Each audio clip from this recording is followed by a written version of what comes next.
Olá, pessoal.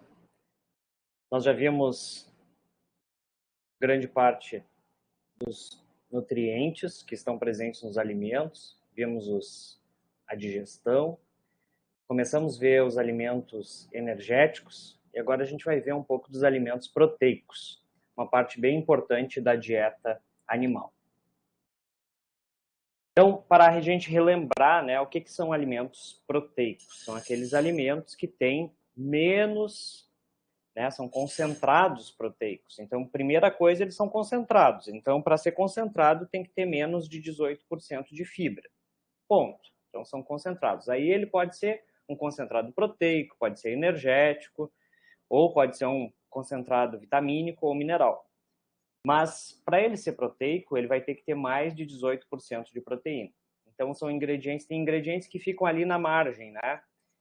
Ingredientes, por exemplo, que tem fibra baixa e que tem proteína relativamente alta. Por exemplo, o farelo de trigo. Às vezes a gente tem um farelo de trigo com 17% de proteína. Então ele quase atinge ali um ingrediente proteico. Mas a gente vai ver que os ingredientes proteicos mesmo, que estão relatados aqui, são ingredientes que têm uma concentração bem maior de proteína. Então passa lá dos 30% de proteína. Ou pelo menos dos 20%, no caso do glúten de milho, 21%, né? Tá? Mas de uma forma geral são ingredientes com mais de 18% então de proteína já são considerados ingredientes proteicos. Nós temos ingredientes que são de origem vegetal, que são chamados de farelos. Normalmente os farelos eles vêm da extração de óleo. Então, quando se extrai o óleo de um grão, sobra o farelo. Eu falei numa das aulas que eu mostrei para vocês, foi na aula passada, sobre ingredientes energéticos. Nós tínhamos ali o farelo de arroz. Lembra que o farelo de arroz ele é extraído, então, quando o grão é descascado, sobra o arroz e em cima do arroz tem uma camada. E essa camada é polida. E o polimento dessa camada extrai esse farelo. Esse farelo é rico em gordura. Então, chega até, dependendo do tipo de farelo, em torno de 25%, né? Em casos extremos, 30% de gordura. Então é até demais, né, esse farelo, porque a gordura fica no meio do farelo, é difícil de conservar, ainda mais que o farelo de arroz tem lipases. Então ele é prensado, ele é espremido, o óleo é tirado e gera um farelo, né? Então esses são a soja também assim, se prensa o óleo, gera o farelo, girassol. Então o objetivo muitas vezes é a produção de óleo e o farelo é um resíduo ou um coproduto da produção de óleo. E nós temos também os proteicos de origem animal, que são as farinhas. Né? As farinhas de carne, farinhas de vísceras, que são bem clássicos, né, na indústria. São farinha de carne e ossos, farinha de penas. São ingredientes proteicos derivados, então, da indústria produtora de carne. São potenciais contaminantes ambientais, né, e que precisam ser reutilizados para não irem para o ambiente. E tem valor nutritivo alto, né? Então são partes dos animais que não são utilizadas, como por exemplo o osso, né? O osso ele é formado não só por cálcio e fósforo, ele é formado por cerca de 30% de proteína. Então tem um conteúdo proteico bem alto no osso e esse conteúdo proteico é reutilizado. Tem animais que, inclusive, comem ossos, né? Tentando buscar essa proteína que está lá. Né? Animais, por exemplo, charqueiros, né? Hiena, por exemplo, são animais que fazem consumo de osso. Quando não tem carne, eles consomem osso mesmo para tirar proteína desse tipo de alimento. Então, normalmente os farelos, como eu falei, são subprodutos da extração de óleos. Ela pode ser por via mecânica, pode ser uma prensagem, né? Se prensa realmente esse farelo e se tira o óleo, só que através da prensagem a gente não consegue tirar todo o óleo que está dentro do farelo. Então, existe um processo secundário que é por solvente. Né? Então, são solventes como o hexano, por exemplo. O hexano solubiliza a gordura, então ele é passado através do farelo, ele lava esse farelo e o hexânio é volátil, então ele é recuperado depois que é lavado, ele extrai a gordura fica depositada num recipiente e o hexano é recuperado e ele pode voltar a fazer a lavagem. Então, o hexano é recuperado a todo momento. É muito parecido com aquele método que eu mostrei para vocês lá do Soxhlet, que faz análise de gordura total, né? Então, é mais ou menos o mesmo método. Só que ele não chega a tirar completamente a gordura do farelo, né? Então, o farelo vai ficar aí com cerca de 0,8%, 1% de gordura, mas é bem pouquinho que sobra. Bom, a nossa mais rica fonte de gordura, de farelo é o farelo de soja, né? Muito produzida no Brasil, nos Estados Unidos, na América, é um grão que é utilizado muito, foi utilizado muito para a produção de óleo e, por consequência, a produção de farelo, que também é um farelo muito apreciado, né, do ponto de vista nutricional. A base da nutrição animal é farelo de soja e milho. Então, farelo de soja é fundamental para a produção animal. Então tá aí, o farelo de soja é uma parte dessa extração, ele tem várias características boas, né? Ele tem alta palatabilidade, os animais gostam do farelo de soja, a digestibilidade dele também é boa, depende muito do processamento que ele vai sofrer, e ele tem um bom balanço de aminoácidos, que é importante. Então lembra quando eu falei para vocês, em uma das aulas, eu disse para vocês que a proteína, a característica da proteína, se ela vai ser boa, ou melhor ou pior, depende do valor biológico dessa proteína. Então, o que é esse valor biológico? Basicamente, é a proteína que é mais que completa a necessidade nutricional do animal. Então, o animal tem necessidade por aminoácidos, por um balanço de aminoácidos, ou seja, uma relação entre eles, e a proteína que tem essa melhor relação, que é mais parecida com a necessidade do animal, e que tem alta digestibilidade, é a proteína melhor do ponto de vista nutritivo. Então, aqui a gente coloca sempre as proteínas de origem animal como tendo valor biológico mais elevado, e o ovo é considerado uma das proteínas animais com maior valor biológico. Porque realmente dentro de um ovo, né, vai sair realmente um ser vivo dali, né? Esse ovo, teoricamente, ele não seria para consumo, né? Ele é um óvulo, na verdade, que nós comemos, né?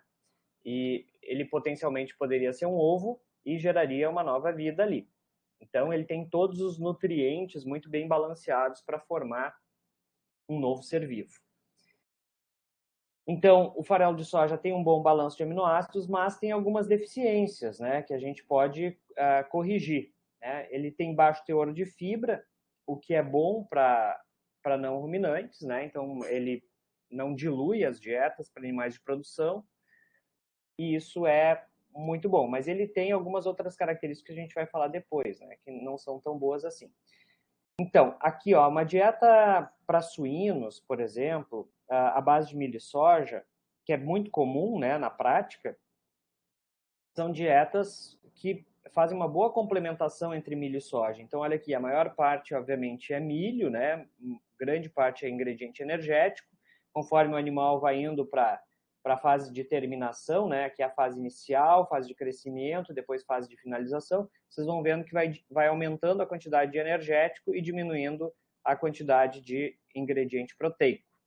Então, existe essa relação, né? À medida que o animal vai envelhecendo, em percentagem de proteína na dieta, ela vai reduzindo a quantidade de proteína. Até chegar no animal adulto, em que a quantidade de proteína é somente para manutenção. Tem que lembrar que durante as fases de crescimento, o animal está fazendo deposição de músculo, então tem que depositar proteína, precisa de grandes quantidades.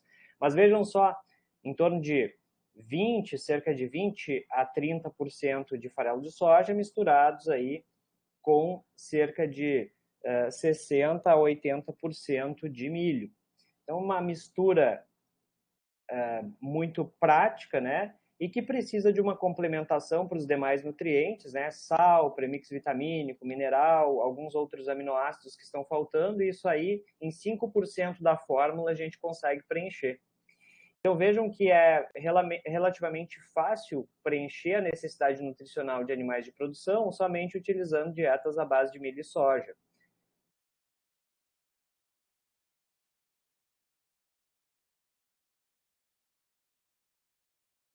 Para suínos, essa mistura, ela normalmente fica deficiente em metionina. Então, os suínos são, em lisina. Tá? Então, essa mistura, ela pode ficar deficiente em lisina, mas ela tem adequado aporte de metionina. A metionina, lembram dela? É um aminoácido sulfurado, certo? Então, logo vocês vão imaginar que pode ter alguma interferência para aves, né? Já que as aves têm penas e as penas exigem uma grande quantidade de aminoácido sulfurado. Então, nas penas existem um aminoácido que é a cistina, né, que é formada através de duas ligações entre cisteína, e também é um aminoácido sulfurado. Então, esses aminoácidos estão interligados. Então vejam que para a produção de penas, esses animais têm uma exigência maior de metionina e aí precisa haver uma suplementação de metionina no caso de dietas para aves, certo? Quando se faz uma dieta à base de milho e soja.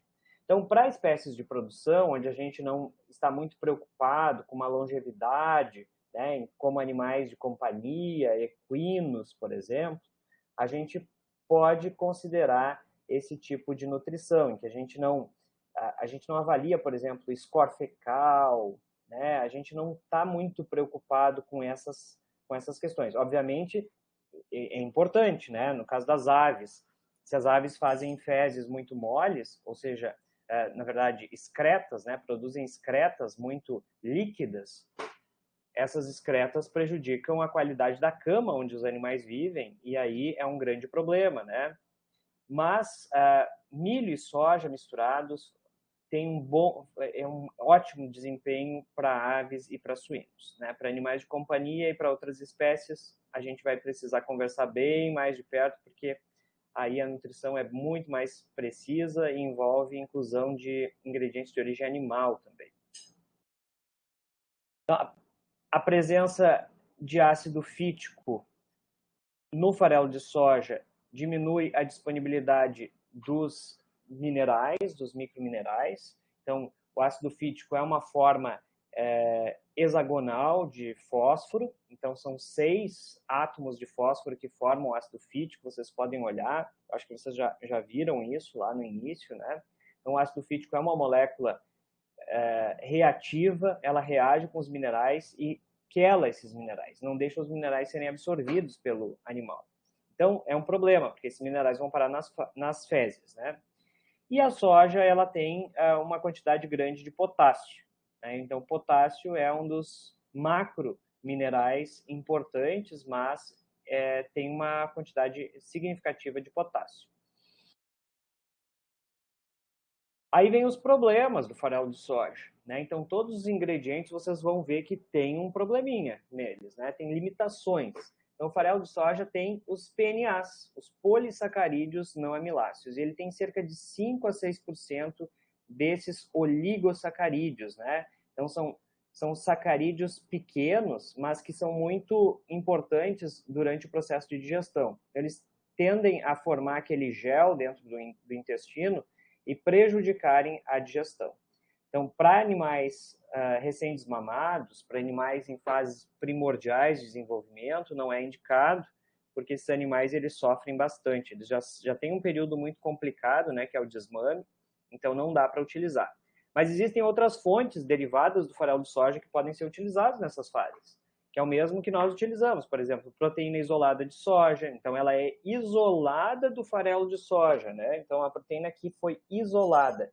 Isso significa esses PNAs foram removidos, tá? Então, bastante interessante. Tem proteína texturizada de soja, então ela tem uma textura, ela melhora a palatabilidade. Tem uma série de proteínas que são utilizadas na alimentação humana e animal.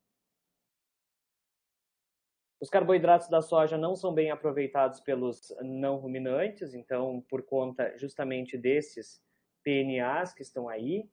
E as aves aproveitam pior ainda do que os suínos, porque as aves, elas não têm, elas têm até 2 secos, mas a fermentação delas nelas é muito pequena.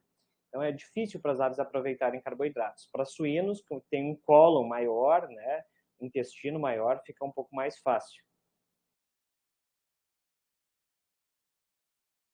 E o farelo de soja ainda ele vem com alguns fatores antinutricionais que a gente falou, que é o fator, os inibidores de tripsina, tem lectinas, tá? Então, as lectinas são também compostos que, quando absorvidos, eles se ligam à parede das hemácias e eles fazem uma resposta imunológica contra a hemácia e a hemácia é lisada. Então, tem que tomar cuidado com essas lectinas. Vários ingredientes têm lectinas, normalmente as leguminosas, feijão, por exemplo. Por isso que o feijão tem que ser cozido, né? A gente não come feijão cru. Que mais que tem esses fatores? O feijão é o clássico, né? Lentilha, ervilha, quase todos eles têm esses fatores aí.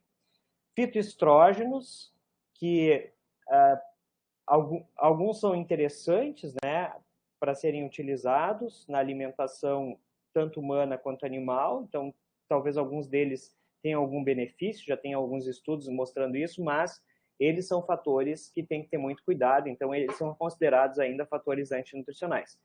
Saponinas, então também prejudicam o processo fermentativo, e goitrogênios, então são compostos que podem se ligar ao iodo, impedindo a absorção do iodo. Bom, mas tudo isso aqui já existe solução para isso. Então, o farelo de soja que é produzido hoje na indústria, ele desativa. Então, tudo que é industrializado, eles têm técnicas de desativação desses fatores. Normalmente é térmico o processo. Então, através do processo térmico, se faz a desativação. Então, são compostos termolábeis, né? Então, o calor atinge esses compostos. O problema é que o calor, ele destrói esses componentes, mas ele também pode atingir a proteína. Tem que cuidar com o calor, né? O calor excessivo reduz muito a digestibilidade da proteína. Então, teve uma pergunta esses dias, o pessoal me perguntou, seria melhor oferecer carne crua aos animais ou carne cozida? Bom, a carne crua tem uma digestibilidade muito alta para cães, mas quando a gente cozinha ela de forma branda, além de a gente eliminar vários patógenos que podem estar presentes e que são riscos, né, inclusive de zoonose, de transferirem então patógenos do cão para o humano, além de fazer isso, né, o cozimento, ele ainda melhora a digestão. Então, ele acaba melhorando ainda a digestibilidade de algumas proteínas. O problema é quando a gente excede o cozimento. Então, no excesso de cozimento, há reações de caramelização ou chamadas reações de Maillard. Essas reações de Maillard são reações que ligam carboidratos a aminoácidos e eles impedem o acesso dos sítios às enzimas que vão fazer a digestão. E aí eles podem reduzir a disponibilidade dos aminoácidos das proteínas. Então, cozimento é bom, mas tem que ser controlado. Cozimento excessivo pode prejudicar a digestibilidade da proteína. Então, na indústria, como eu falei, esses fatores antinutricionais, eles são desativados lá na indústria que produz, mas a gente tem que verificar se realmente estão desativados. Eu já falei na aula anterior sobre isso. O fator de Kunitz, ele é estimado através do índice de urease. Então, sabendo se a urease é positiva ou se é negativa, ou a atividade da urease, né, a gente consegue estabelecer se esse farelo, né, teve o fator de Kunitz desativado ou não. Então, o índice de urease é bem importante, essa medida, e se presume que esse valor seja bem próximo de zero. Glicinina e conglicinina são proteínas que podem produzir alergia em suínos e terneiros, animais jovens, né? Então, também há controle para que elas sejam desativadas. O grande problema aqui é o fornecimento do grão de soja cru para animais não ruminantes. Então, normalmente, o que a gente vai ter que fazer é fornecer, se for cru, o grão não dá. Eu vou ter que passar por um processamento térmico. Até posso fornecer o grão inteiro, mas ele vai ter que ser desativado, porque os fatores estão lá e eles vão repercutir em perda produtiva em algum momento.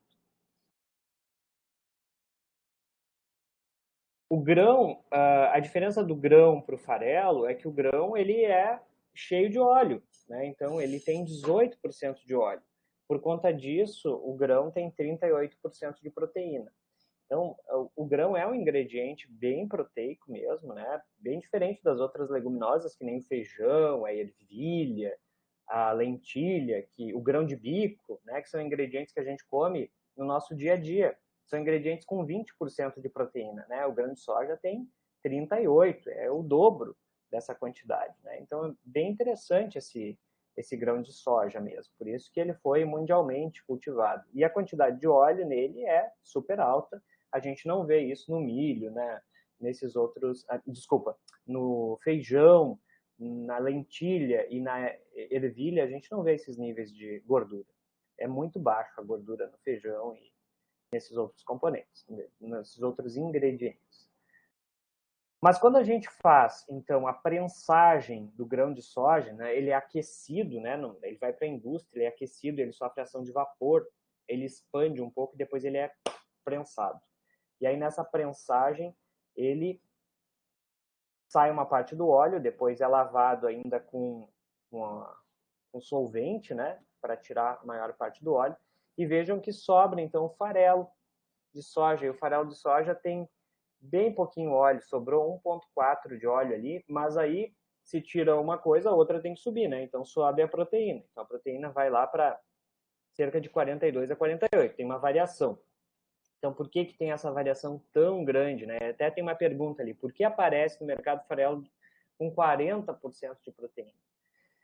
Tem que lembrar que o farelo de soja ele tem uma casca na volta, né? Então, o grão de soja tem uma casquinha na volta. E essa casquinha do grão de soja, ela é removida. Então, ela pode ser removida do farelo ou não. Então, quando a gente deixa aquela casca de soja na volta, ou o farelo é contaminado com casca de soja, há uma tendência a reduzir o conteúdo de proteína e aumentar o teor de fibra nesse farelo. Tá? Então pode ser um problema, porque a gente está colocando fibra, e fibra, a digestibilidade é baixa. Então, serve para alimentação animal? Serve, né? Depende da categoria. Quando tu está fazendo dietas para animais de produção, em que a produção é super intensiva, né? E que a gente tem dietas de precisão, a gente tem muito é muito precisa a quantidade de nutrientes que vai no alimento e que o animal precisa comer para ter um desempenho ótimo em 42 dias, por exemplo. Um frango é abatido em 42 dias. Vocês imaginem a velocidade disso. Se não tiver tudo extremamente balanceado, o frango não vai chegar no peso programado aos 42 dias e aí não tem como essa produção ser viável.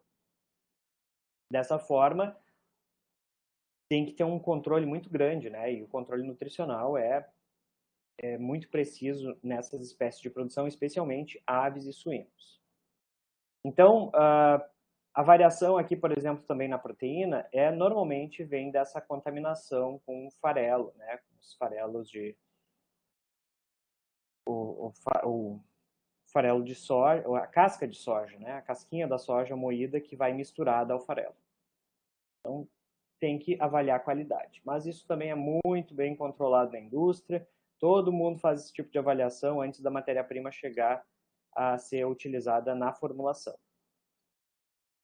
Bom, então a soja definitivamente é o ingrediente proteico que movimenta a produção animal de aves, suínos, uma parte da produção bovina e também na alimentação de equinos e pets. Tá? Então, uma parte da alimentação pode ser na forma de proteína de soja. E, obviamente, na alimentação humana, né? Uma das grandes fontes proteicas.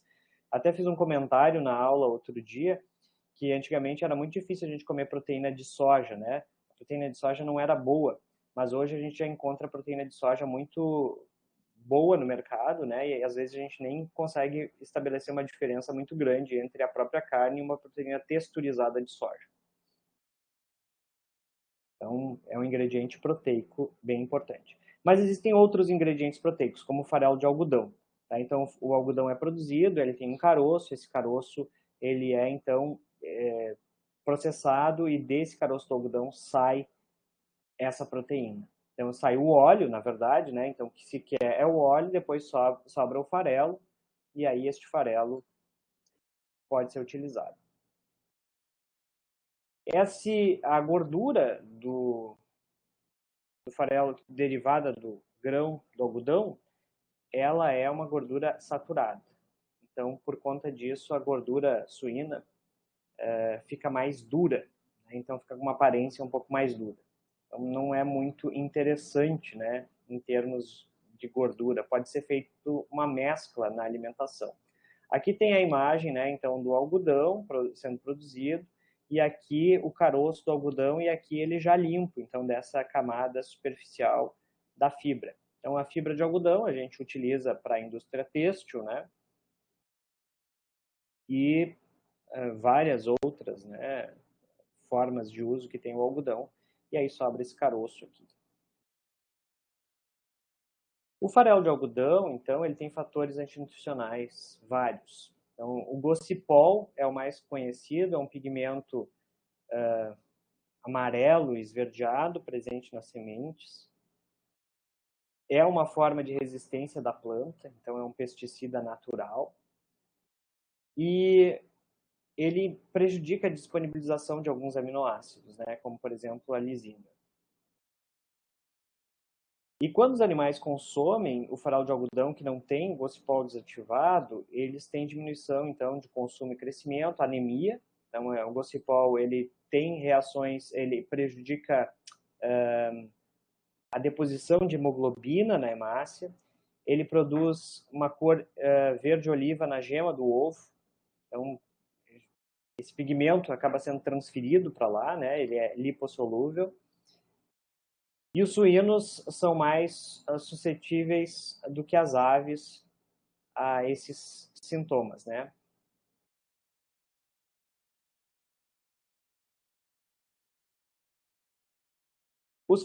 Esses fatores antinutricionais, como o gocipol, ele também está relacionado como um anticoncepcional masculino. Então, ele prejudica lá a produção de gametas, que pode ser um grande problema para reprodutores. Tá? Então, e o gocipol tem ainda um efeito cumulativo.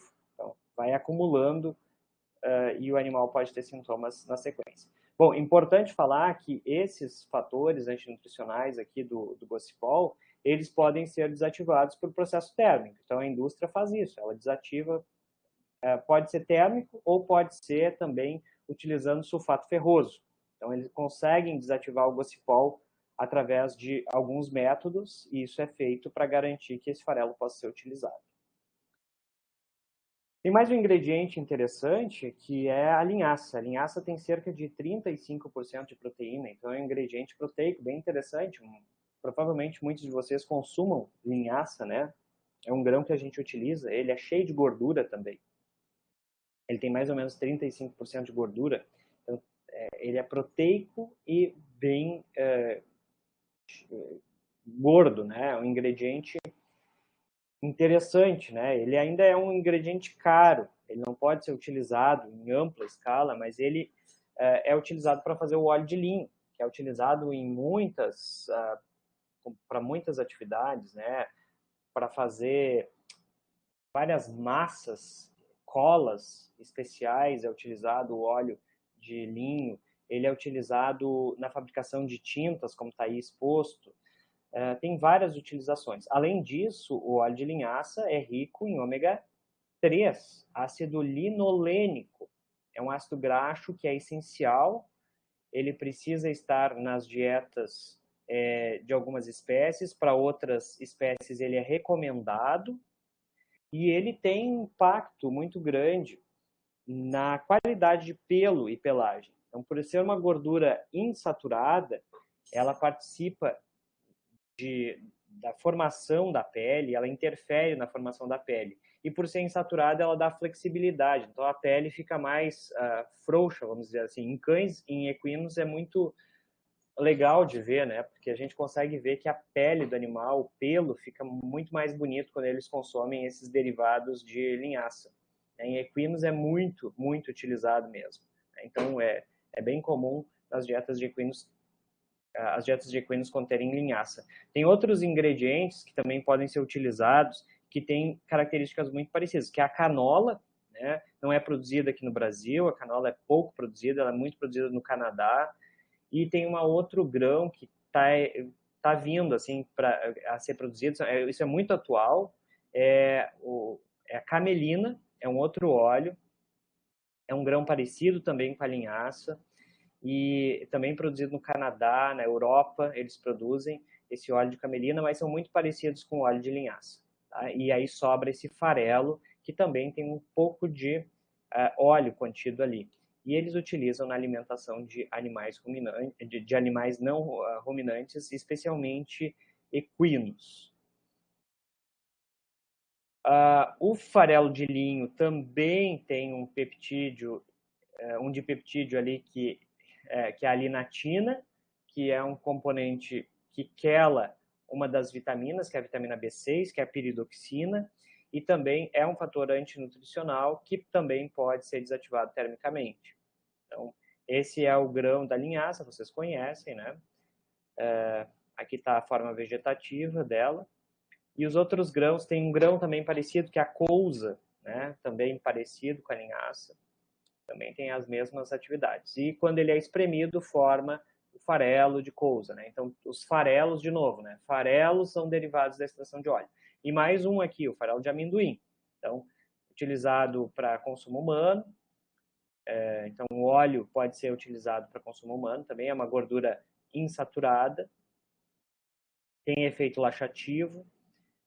E o problema do amendoim é que o amendoim tem micotoxinas, né? Então, as micotoxinas são problemáticas, principalmente no amendoim e no milho. São dois ingredientes muito visados, né, por micotoxinas. O trigo também tem, né? Mas quando a gente fala em aflatoxinas, né, são as toxinas bem tóxicas para o fígado, o milho e o amendoim são os dois ingredientes que a gente lembra primeiro, pelo menos a mim, são os dois ingredientes que me vêm à cabeça, assim como os majoritários em termos de micotoxinas, derivadas então do aspergillus flavus, né? E o problema das micotoxinas é que elas não são termoláveis, elas são termoestáveis. Então não adianta aquecer o alimento, ou o farelo, ou o próprio amendoim, que a micotoxina não vai sair de lá. Então, quando a gente vai comer amendoim, é provável que a gente esteja consumindo alguma quantidade de micotoxinas. Agora tem que ver se essa quantidade é a quantidade tóxica.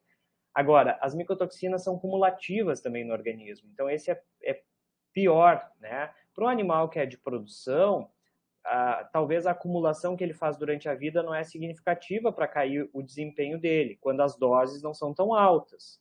Então, isso é controlado na indústria de aves e suínos, por exemplo.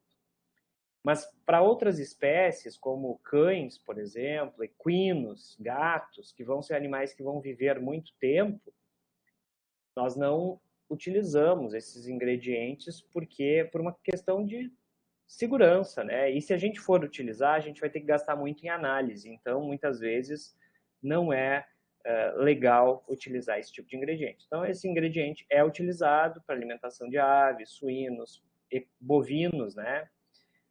Mas tem que ter controle sobre a quantidade de micotoxinas. O girassol também, outro que é utilizado para fazer o óleo de girassol, e o girassol tem compostos fenólicos, também diminuem a palatabilidade, a digestibilidade. Esses compostos fenólicos estão presentes muito nos grãos, né?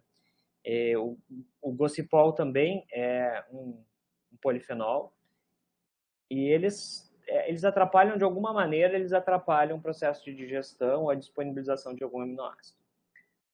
O óleo de couza, que eu falei antes, né, que é o óleo de canola, então também tem fatores antinutricionais que já foram deletados, por exemplo, esse ácido erústico aqui é um ácido graxo e ele foi removido geneticamente da planta.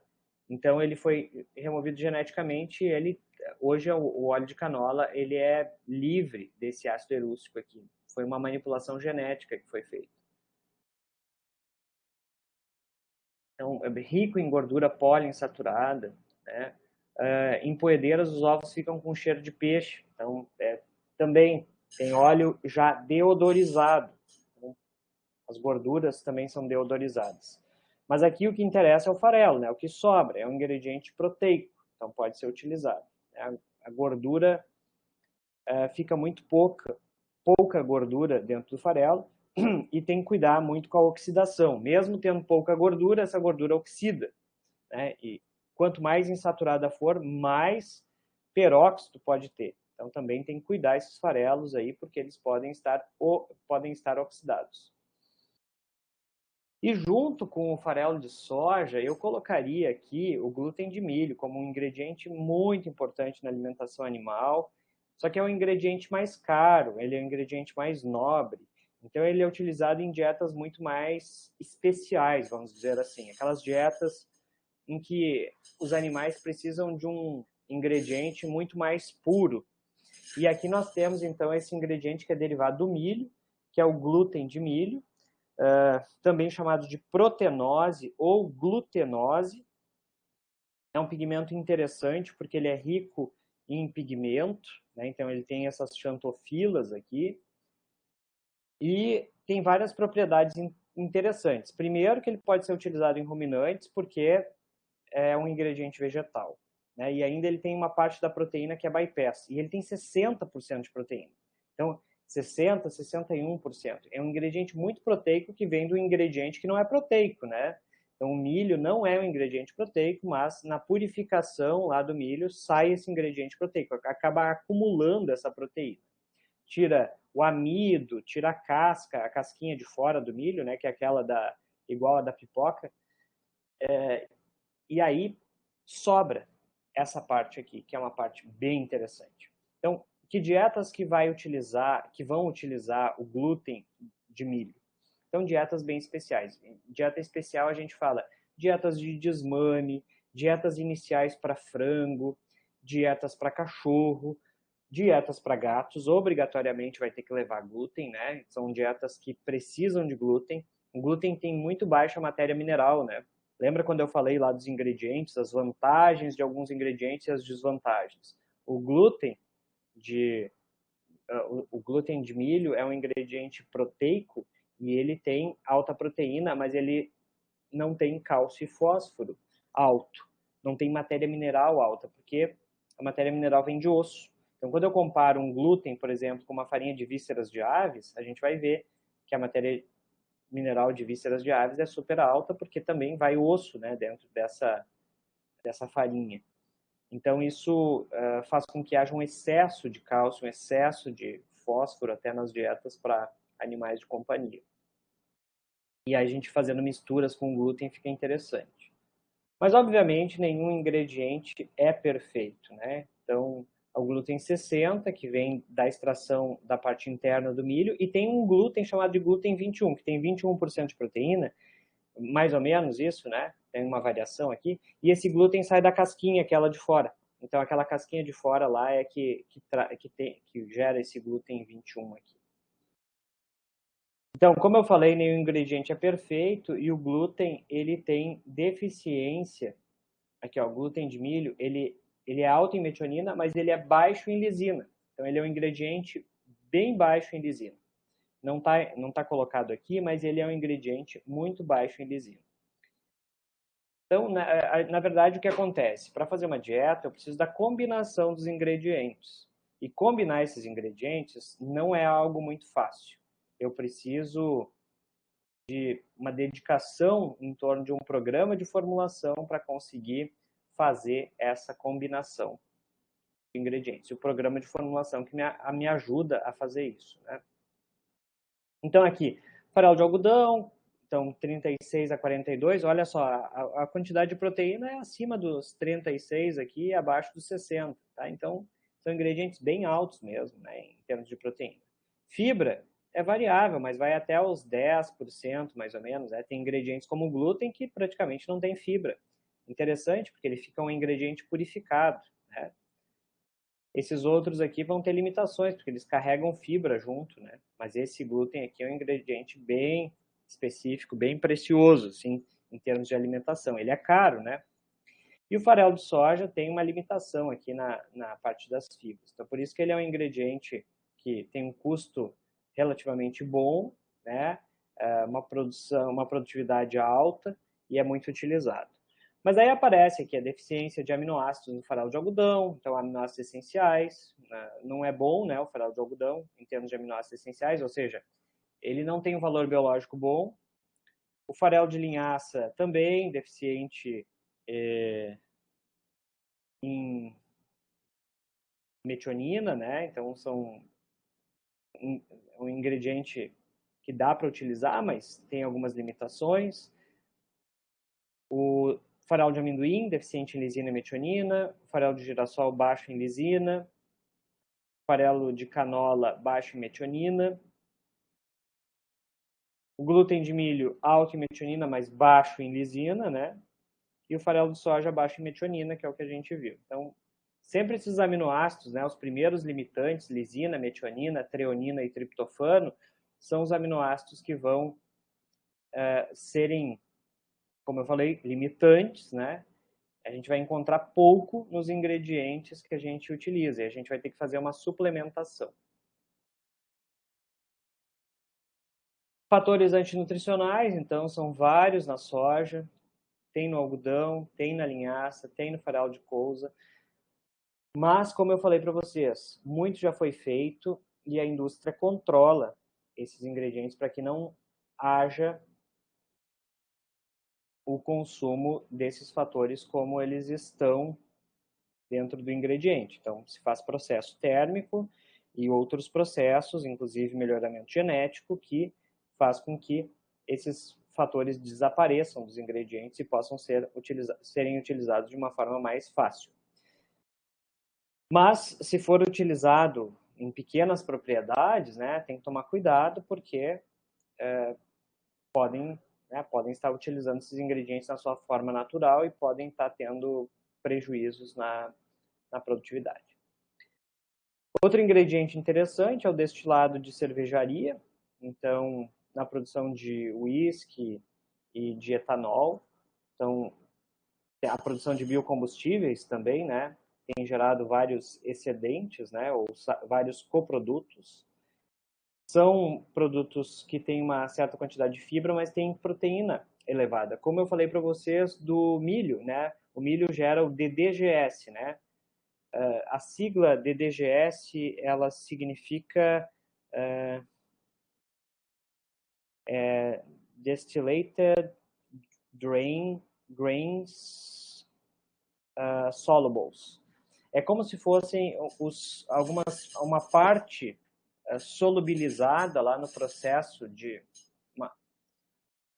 Na verdade, assim, não sei traduzir essa sigla agora para vocês, mas o que quer dizer esse DDGS é que é o que sobra deste processo de formação de álcool, né? Então, do processo de destilação, né, sobra este resíduo e ele pode vir, então ele é acumulado, ele é sedimentado e ele é bem proteico. Então tem 30% também de proteína, muito parecido com esse grão de destilaria aqui, né? E tem fibra parecida também, né? Então tem fibra parecida com o resíduo dessa destilação aqui, da destilaria, que é 9 a 13% de fibra, mais ou menos isso que tem nesse DDS. Então, são ingredientes que podem ser utilizados. O grande impacto daqui é a secagem, né? Porque eles vêm com água, esses resíduos aqui, então eles precisam serem secos.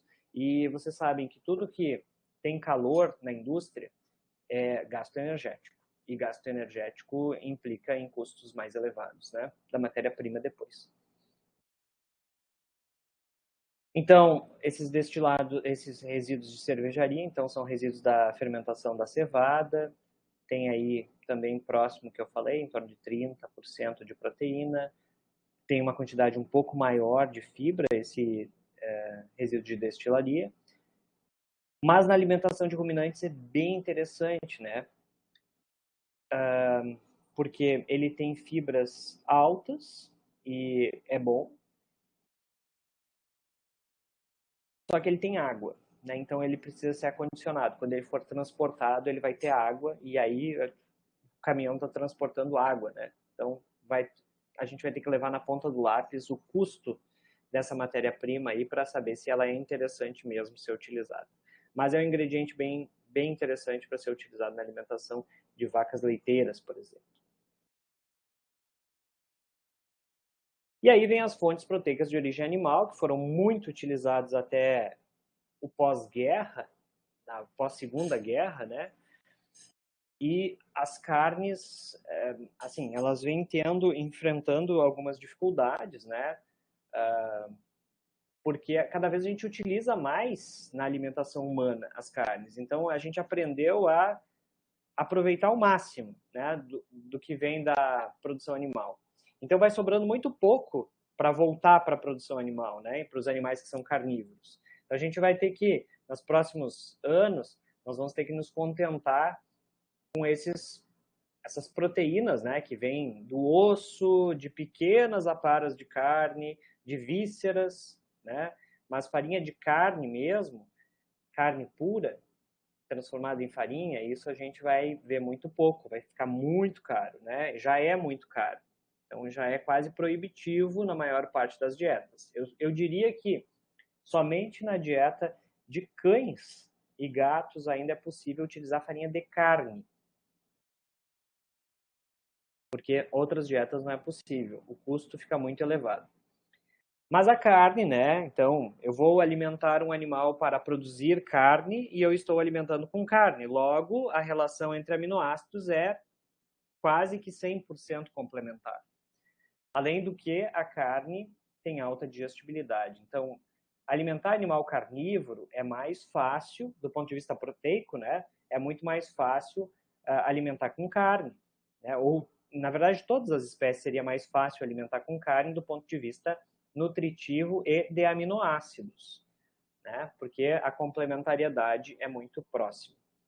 Mas a gente sabe que não é possível e a gente pode utilizar uma parte da alimentação na forma de proteína de carne, dos derivados, né? Principalmente dos coprodutos da indústria. Aqui está como subprodutos, mas a gente está tratando esses ingredientes que vêm da indústria animal como coprodutos, né? Porque eles são realmente produtos paralelos à cadeia e não resíduos, mais como foram tratados no passado.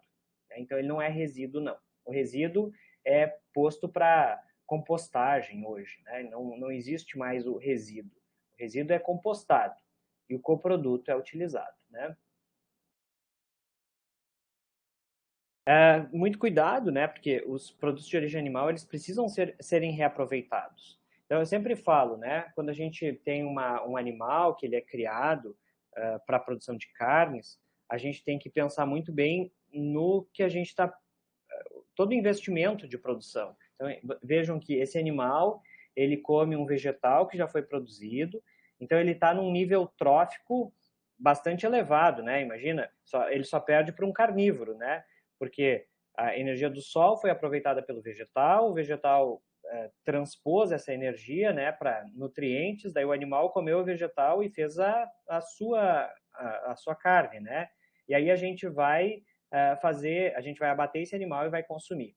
Bom, o que nós aproveitamos basicamente para consumo humano, né? Nós aproveitamos aí, vamos botar uma carcaça bovina, vamos dizer que nós aproveitamos, se tiver um rendimento muito bom, nós temos um rendimento de carcaça de 50%. Então, e os outros 50%, aonde estão? Bom, é pele, é pata, é cabeça. O que eu vou fazer com essas coisas? Bom, a pele tem uma indústria que utiliza a pele, então vai ser utilizado por aquela indústria. Os outros derivados podem ser utilizados. Por exemplo, eu utilizo as vísceras, né, para fazer farinha. Então, essas vísceras elas são muito importantes. Algumas vísceras, inclusive, são comestíveis, né? Órgãos que são comestíveis. E isso pode ser reaproveitado. Não podem ser jogados no ambiente. Vocês imaginem tudo isso sendo jogado no ambiente. Seria uma catástrofe, né? Não poderíamos fazer isso. Então, não podemos temos que reaproveitar.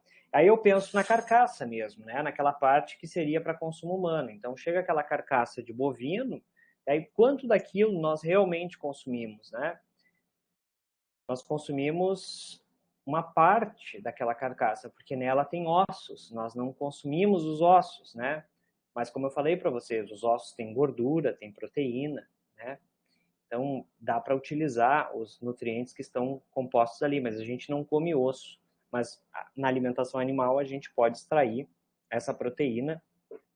Nós podemos extrair o cálcio, o fósforo que estão ali, todos os minerais, e utilizá-los, né, como uma forma de reaproveitamento, com todo cuidado, obviamente, para ser incorporado novamente na alimentação de outras espécies, em especial aquelas espécies que são carnívoras. É o caso do cachorro e do gato, que consomem alimentos de origem animal. Então, alimentos de origem animal são proibidos por legislação de serem incluídos na alimentação de bovinos, de ruminantes, desculpa, de ruminantes. Então, animais ruminantes não podem ter incluído na alimentação nenhum produto de origem animal. Então, os produtos de origem animal, eles podem ser incluídos na alimentação das outras espécies. Depende muito da espécie que eu vou estar alimentando e do mercado que eu vou estar atendendo, porque alguns países exigem que a alimentação das aves e suínos que vão ser exportados depois, da carne que vai ser exportada, seja somente de origem vegetal. Então, também tem algumas barreiras comerciais que impedem a comercialização, e aí a gente vai ter que utilizar fontes proteicas de origem vegetal somente. Bom, o que mais a carne traz? Vitamina B12, né? Vitamina B12 é um componente trazido pela carne e que também está aportado quando nós aportamos as farinhas de carne, farinha de vísceras, enfim. Então, um ingrediente muito comum no Brasil é a farinha de carne e ossos bovina, ou simplesmente farinha de carne e ossos, que daí pode ser uma mistura, né? Ela varia de 40% a 60% de proteína, eu diria de 40% a 60%, não de 45% a 60%. Ela tem uma alta variabilidade na composição proteica, justamente porque a gente não sabe o que está sendo colocado lá para fazer essa farinha. Então, às vezes, vai tendões, casco, vai contaminantes, né? Na verdade, os cascos não podem ser utilizados, mas acaba indo alguma coisa, depende da fonte de onde vem, né? A gente tem que cuidar. E isso aqui a gente consegue controlar por uma técnica chamada de microscopia, né? Bota simplesmente lá no microscópio e aí tem uma forma de contar ou identificar partículas. A gente consegue ver, por exemplo, contaminação por penas, a gente consegue ver a pena lá no microscópio, a gente consegue ver a estrutura da pena contaminando outras farinhas. A pena tem alta proteína, né? Então, às vezes eles utilizam misturas, né? Que não seria o adequado. Mas aqui, assim, quanto mais osso tiver, mais matéria mineral tem. Então, o excesso de matéria mineral nos ingredientes é um problema na hora de formular, né? Porque eu quero colocar proteína na dieta, mas junto vai muito osso, então fica muito difícil, né? A inclusão de grandes níveis de farinha de carne nas dietas, se ela tem grande quantidade de matéria mineral ou uma grande quantidade de osso.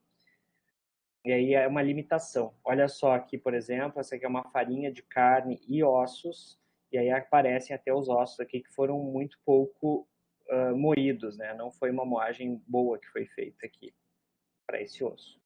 Farinha de peixe, muito boa, né? As farinhas de peixes as farinhas de peixes que são boas, elas vêm normalmente do Chile e do Peru. O Peru faz pesca para fazer farinha. Essa farinha é muito cara, então é o peixe mesmo, são anchovas, é um peixinho bem pequeno, assim. Eles pescam anchova e fazem farinha da anchova. São 2 meses por ano e a produção está toda vendida já. Então, é muito limitado, os recursos pesqueiros, eles estão escassos no mar. É importante que vocês estejam atentos a isso. Existe um controle de pesca muito rígido. Os peixes, o mar está sendo esgotado em termos de fontes nutritivas e há uma limitação muito grande. Então, assim, no Peru, por exemplo, para eles fazerem pesca, que são esses 2 meses por ano, o governo faz controle. Então, eles sobrevoam o mar, eles veem os cardumes, e aí eles estipulam pela quantidade de cardumes quantas toneladas podem serem pescadas. Então, eles vão lá, pescam essa quantidade e acabou, não pode mais pescar.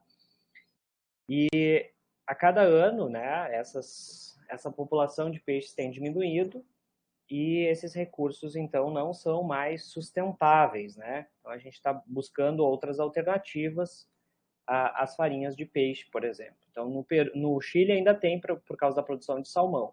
Tá? Então, tem um pouco de farinha lá no Chile, que é interessante.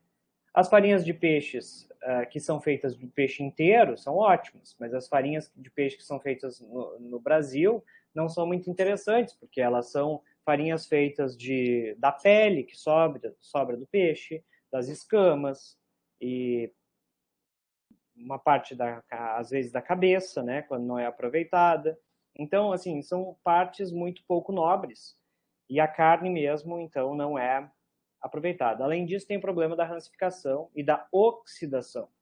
O problema é a oxidação, né? Oxida muito rápido. Farinha de peixe tem gordura poliinsaturada. Quanto mais poliinsaturada, mais oxidada, mais rapidamente oxidada ela pode ser. Então, é um problema. Nós não temos farinhas de peixes muito boas. Além disso, a farinha de peixe nas fases finais de terminação de aves e suínos não pode ser utilizada porque ela deixa gosto na carne. Eu já comi ovos de galinhas alimentadas com farinha de peixe e fica o gosto no ovo. Então, é muito desagradável para o consumidor. Não dá para utilizar. Aqui é uma farinha essa é uma farinha que não está moída, né? Mas é uma farinha de peixe bem interessante, né? Para ser utilizada.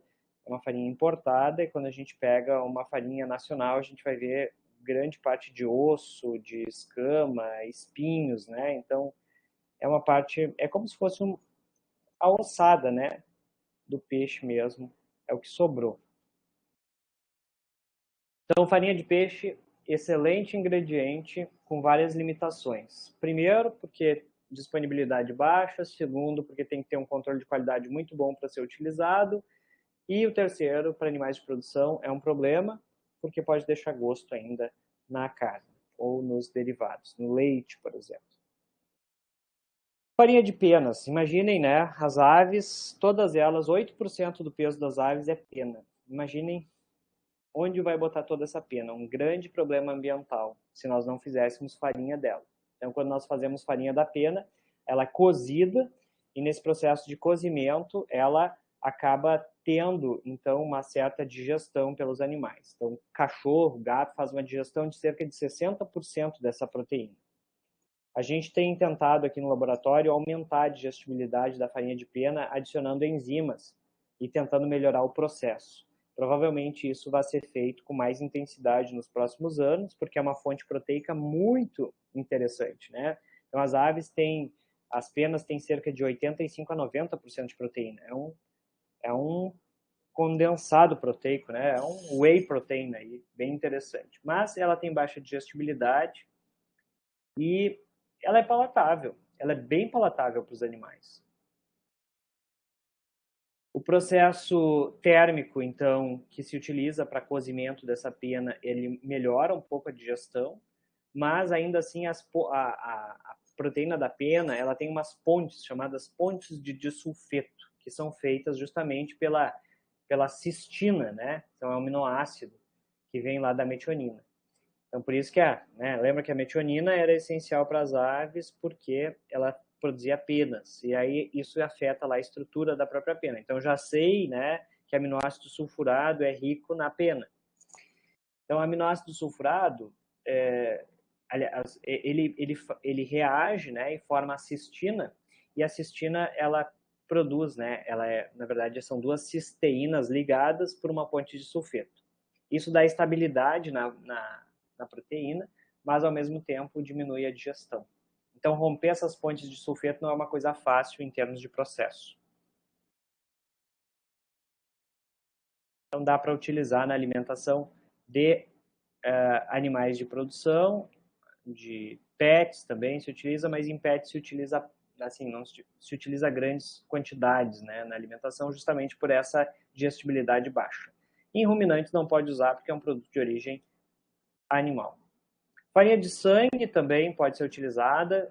O melhor que a farinha de sangue é o plasma sanguíneo seco, né, que não está aqui, mas o plasma é um excelente, é um dos ingredientes top.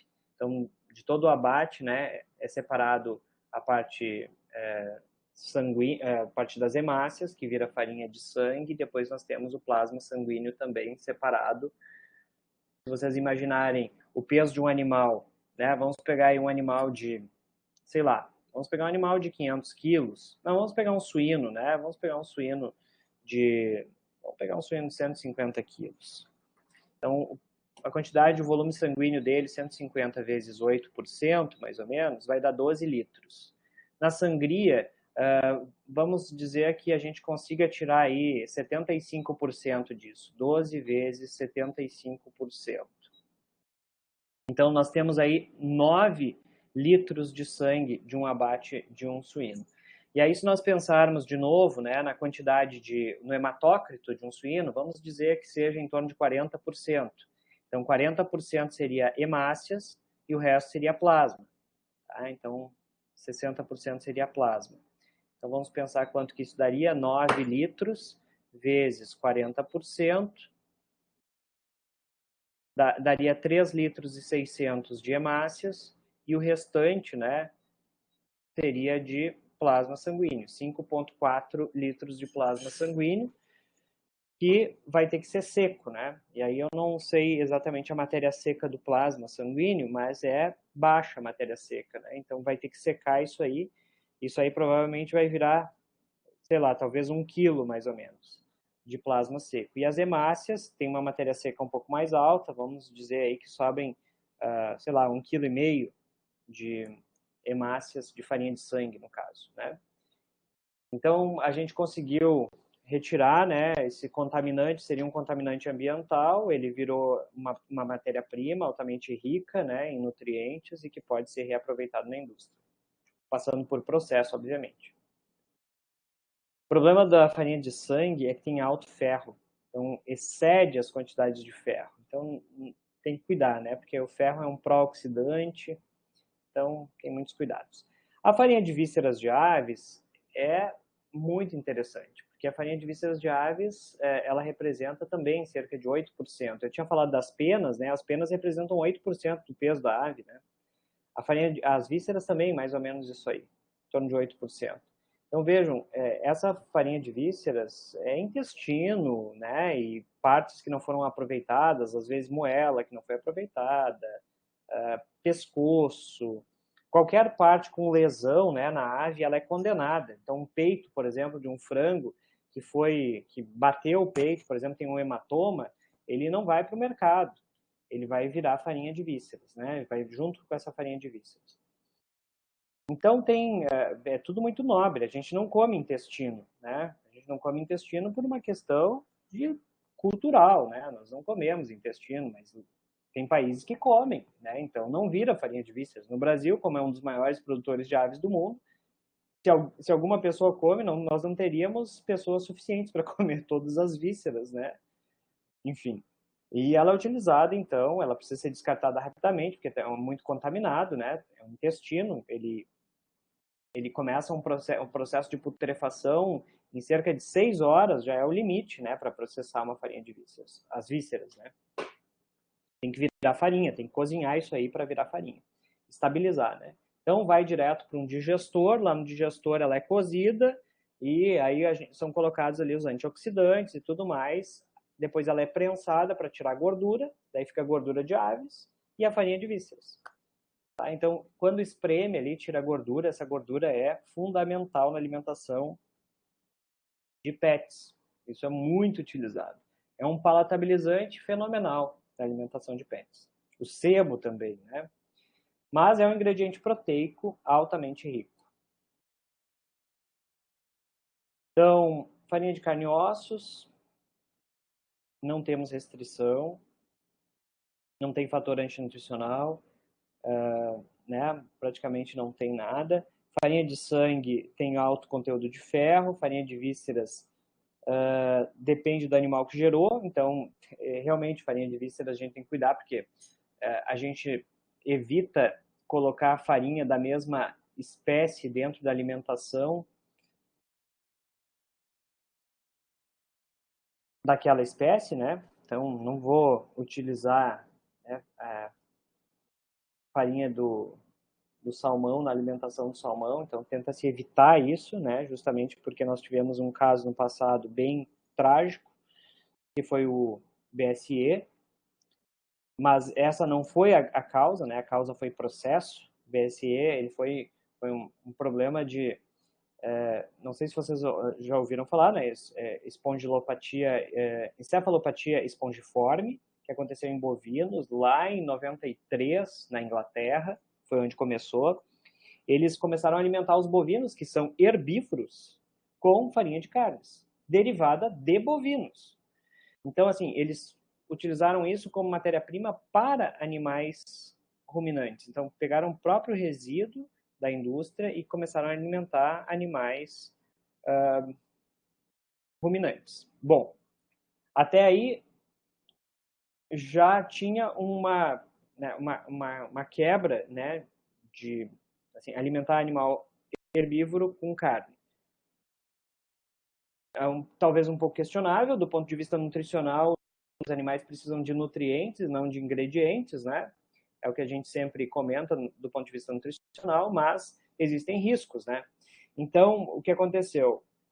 Enquanto a farinha era processada a temperaturas elevadas, não teve nenhum problema, porque desativava o prion, que causa a espondilopatia, a encefalopatia espongiforme.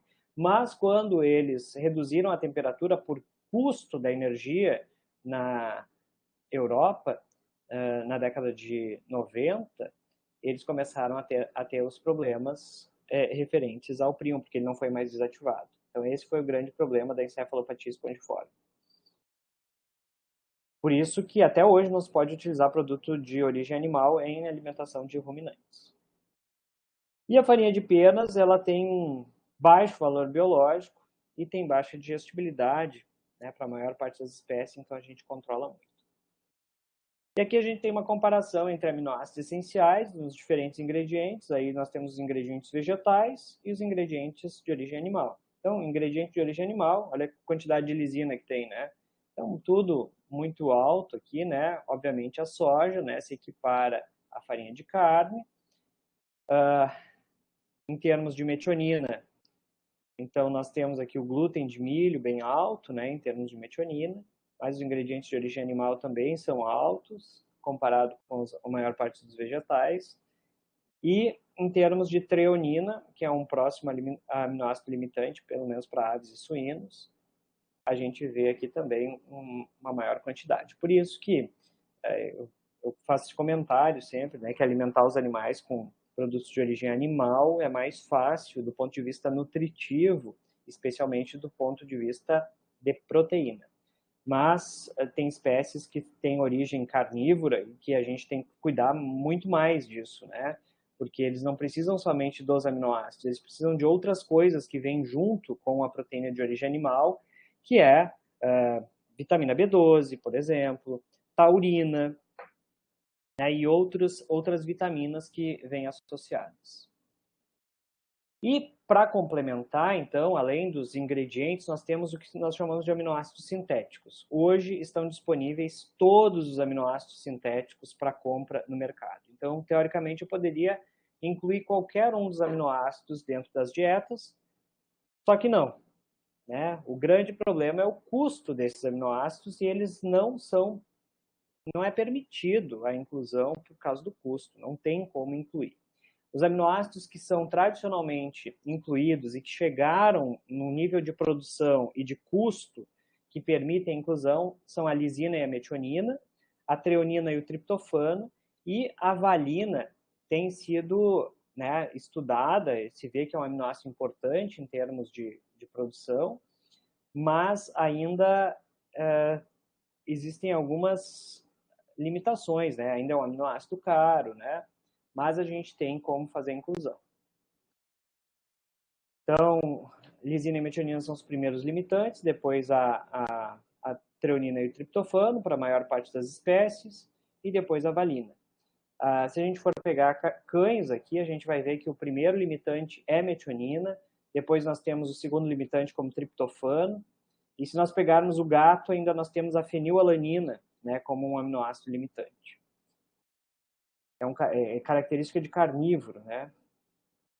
DL-metionina e a lisina a gente encontra comercialmente, e nós temos os derivados de metionina, né? São chamados de hidroxianálogos, né? Que são moléculas que vão ser transformadas em metionina no fígado. Então o animal come e ela é transformada em metionina. E a taurina é um aminoácido que não faz parte das proteínas e é essencial para carnívoros. Então é fundamental que esteja presente na dieta de gatos. E aqui vocês têm um panorama, né, do que a gente pode comprar no mercado. Ó, L-histidina, L-lisina, L-triptofano, L-metionina. A metionina desses aminoácidos aqui que estão aparecendo é o único que poderia ser DL-metionina, né? Porque a forma D, que é a forma de estrógeno, ela pode ser convertida em forma L. Lembrem que os aminoácidos são utilizados na forma L. Então, por isso que está aparecendo aqui dessa forma. Aqui tem alguns vídeos, se vocês quiserem assistir. E aqui tem mais os fatores antinutricionais relacionados aos ingredientes, né? Então, os principais fatores antinutricionais associados com os ingredientes. Mas basicamente é isso, os ingredientes proteicos são vastos e de tempo em tempo os ingredientes proteicos eles vão mudando em termos de oferta no mercado. Novos ingredientes vão sendo gerados. E é por isso que é tão importante a pesquisa em termos de ingredientes. Nós, por exemplo, aqui no laboratório, nós temos estudado há cerca de 4 anos já, nós temos estudado uma proteína chamada de proteína hidrolisada.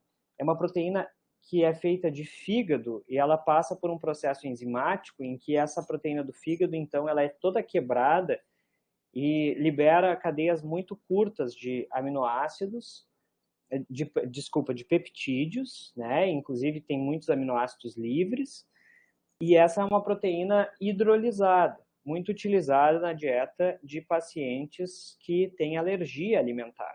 Então, nós estamos trabalhando bastante nesse sentido, né, tentando viabilizar uma nova fonte proteica especial para cachorro e para gato, né, porque é uma proteína cara. Talvez ela sirva para leitões na fase de desmame também, mas a gente tenta viabilizar para a alimentação de cães que são muito afetados por problemas alérgicos. A gente vê isso muito comum hoje na clínica e a gente está tentando achar soluções para esses problemas. Então, novos ingredientes surgem de tempo em tempo e vão surgir novos ingredientes, como se fala, por exemplo, da proteína de insetos, né? A proteína de insetos já tem sido utilizada em alguns alimentos, mas é uma proteína cara. Então, tudo é uma questão de custo e benefício, né? Então, a gente vai colocar dentro das dietas o que é possível através dos custos que a matéria-prima tem. E tem que ter disponibilidade da matéria-prima. Não adianta a matéria-prima ser sazonal ou aparecer uma quantidade dessa matéria-prima no mercado por um tempo limitado. Então, a gente precisa de estabilidade também. O farelo de soja tem essas características plenas, né? Ele é estável, se conhece muito bem ele, vem de uma indústria que é muito consolidada. Por isso que é um dos ingredientes mais utilizados, tem um custo bom, né? E aí pode ser utilizado com grande segurança. Tá bom? Qualquer dúvida, me contatem. Um abraço.